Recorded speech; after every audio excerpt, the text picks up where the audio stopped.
This is not, I'm not acting up, I'm not putting this up. People are dying. Do you understand? People are dying. Like, we just had news that Herman Cain died. He didn't have to die. People are like, well, he should have worn a mask. Yes, he should have. If he didn't have hydroxychloroquine on board, he should have worn a mask. You're saying Herman Cain, who just died, he didn't need to, he could have had If somebody treated him early with hydroxychloroquine, it's most likely he would not have died.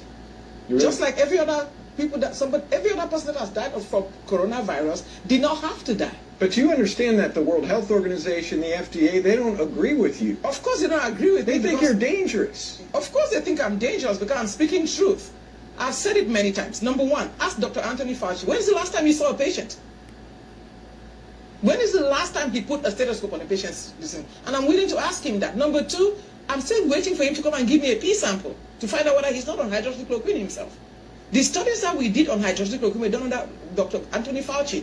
This is craziness. I have treated right now in our clinic over 400 patients. This is Houston. My patients are going to speak up. You're going to talk to them. You can put something on the news and call and tell people that have been treated to call. We've treated diabetic patients. We've treated pregnant women. We've treated old people, 87-year-olds.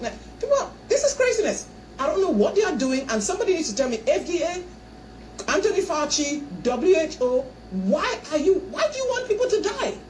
They think it has side effects and it's dangerous and it's the efficacy. There was just that thing in the New England Journal of Medicine that came out and says, hey, it didn't work. Okay. There's yet another study that says this doesn't work. There are many studies that say it works.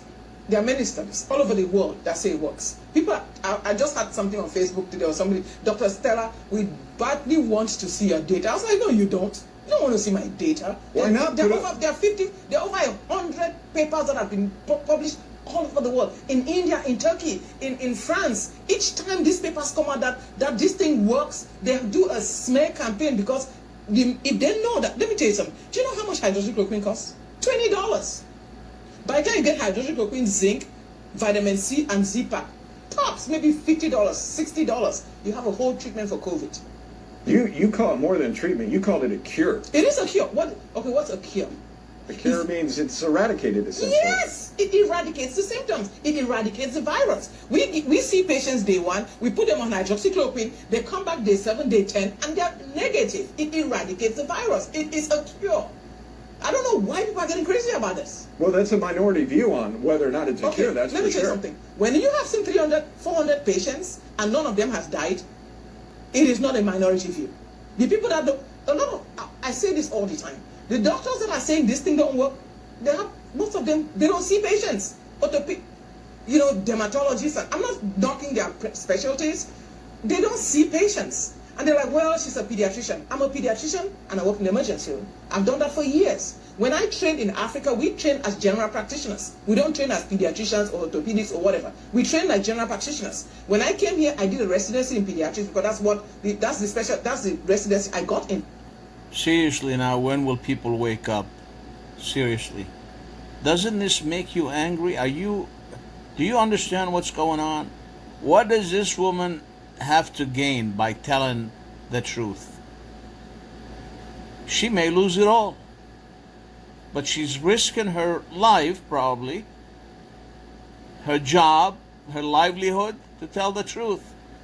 Look at how compassionate she is. She don't understand why they're doing this. Do you understand why they're doing this? And you're still telling people to wear masks, and this is a big, big boogeyman virus. The boogeyman is coming to get you. They instilled fear in you because you don't want to believe the truth. Now, quite a few other doctors that was in the group with her, I'm sure you've seen it by now. If you haven't, I don't know what to tell you. I just can't tape everything and show it to you. If you care about the truth, if you care about what's going on in your country, where they shut down the whole country for this, and let me tell you something, this isn't personal for me. I haven't been affected one bit by it. All of my immediate family and even my extended friends, nobody lost their jobs yet, thank God. Nobody lost their mortgage. So this doesn't affect me at all. It upsets me, and I have this righteous anger because it's happening all the way around me. You see?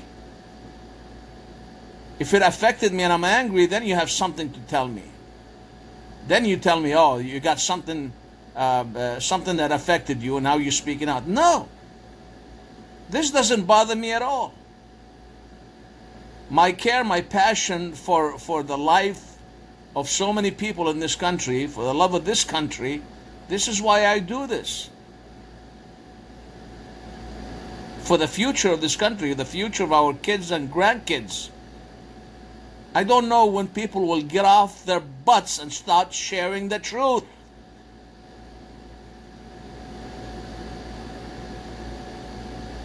When will people stand up and the least they can do is share what's going on?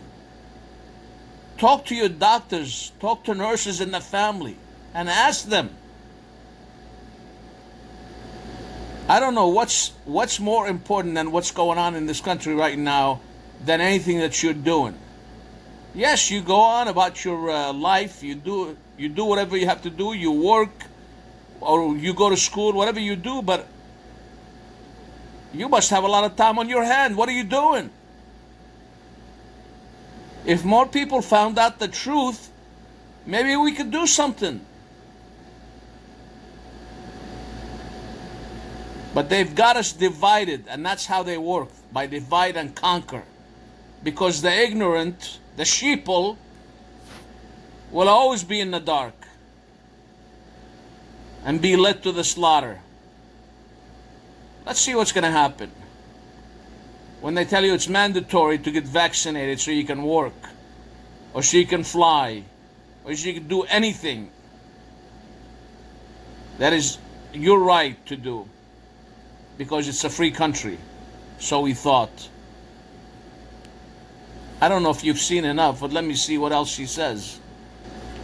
Once I finished residency, I've been able to work in pediatrics and work in the emergency room, seeing adults, intubating people. I've done that for years. So I'm basically a general physician. Why not just, though, to sort of silence your critics, publish your data? And what would I do? I have the data, I'm going to publish it, but what would I do? How about Dr. Rao's data? Dr. Rao, a renowned virologist, published a data for over 4,000 patients. Now listen to this stupid question by him. Publish your data. Like anybody's gonna read it? Nobody ever comments on my videos. Not one person that views it. That's what's going on in this country. Everybody's just falling asleep, waiting for the next guy to do something.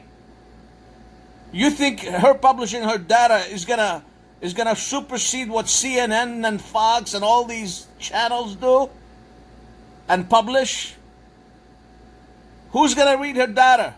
What a stupid question. Why don't you get her on CNN?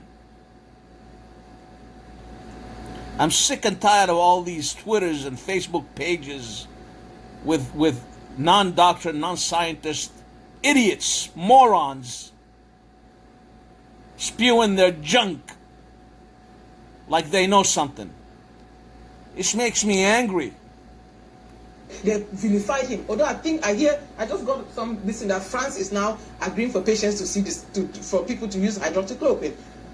Recently, there's a doctor in Yale that published data. I saw that. It's a news so there's enough data. The minute one of those comes down, then they gather a few doctors and what is it? and Why pay them money. Why is everybody not on board with you then? They cannot be on board with me because of Big Pharma. You see that? Why is he asking her about other people and how they feel? Why isn't Fauci on her corner, he says, on your side? Why isn't the WHO on her side? Why don't you go ask them? That's what she should have said that to him. Go ask them why they're not on board. Maybe you can ask them about their agenda. You idiot. You idiot. You're asking her like she knows what their agenda is? I can tell you exactly what's going on. There are different layers here. There are people that are just opportunistic. They figured out if this virus drives people crazy and everybody is afraid and schools are locked down, somebody will lose the election and somebody will win the election. That's stupid. Because the virus doesn't care whether you're Republican or Democrat. Those are the opportunistic people. Then there are people that don't have no clue. Doctors that are scared of this medication because they hear this narrative. They've never taken hydroxychloroquine. They don't know it. I keep saying rheumatologists, speak up. You put patients on this, 15 years, they are taking twice a day for 15 years, and nothing happens. Speak up. They've never taken patients off hydroxychloroquine because they have some cardiac issue. Speak up. Anyway, you get the picture here. I mean, I have other interviews from the doctors that stood up in her group. You know, so nobody asked. Ask me in the text, in the comments if you want to see them. Or go and look for them yourself. And tell your friends and your family members and other people. The truth means something, doesn't it, no more?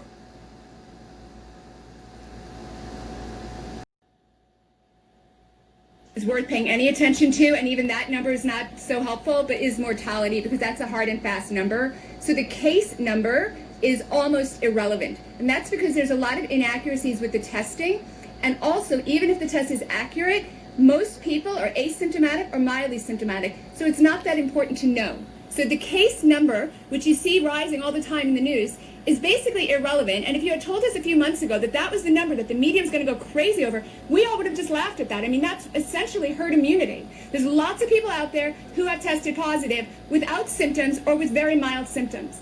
So the only number that's worth paying attention to is mortality. When you look at the mortality, this is a disease that unfortunately kills our most frail members of society. People with multiple comorbid conditions, specifically diabetes, obesity is a big one. We don't talk about that, but it is, it's a fact. Coronary artery disease, severe coronary artery disease, people like that. And also, if you're older, it's a risk factor, but the biggest risk factor is if you have comorbid conditions. If you're young and healthy, you're gonna recover. If you're under 60 with no comorbid conditions. By the way, this doctor was sacked for appearing on a video with Dr. Stella Immanuel. She was sacked. So you got to pray for these doctors because they're brave enough to come out and speak against the establishment. It's less deadly than influenza. This seems to come as great news to Americans because this is not what you're being told.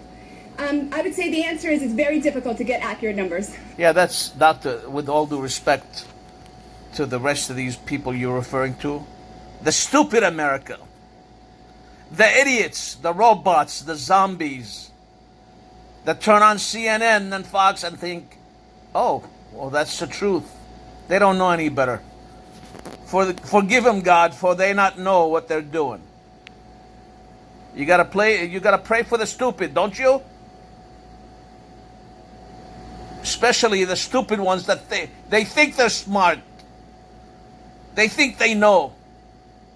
The educated fools. It's very simple, and it should be in the hands of the American people. The difficult is that at the moment, because of politics, it's being blocked from doctors prescribing it, and it's being blocked from pharmacists releasing it. They've been empowered to overrule. Why is this not over the counter, as you can get it in much of the world, in almost all of Latin America, in Iran, in Indonesia, in sub-Saharan Africa? You can just go and buy it yourself. And the dose, my friends, is 200 milligrams twice in a week, and zinc daily. That's the dose. I'm in favor of it being over the counter. Give it to the people.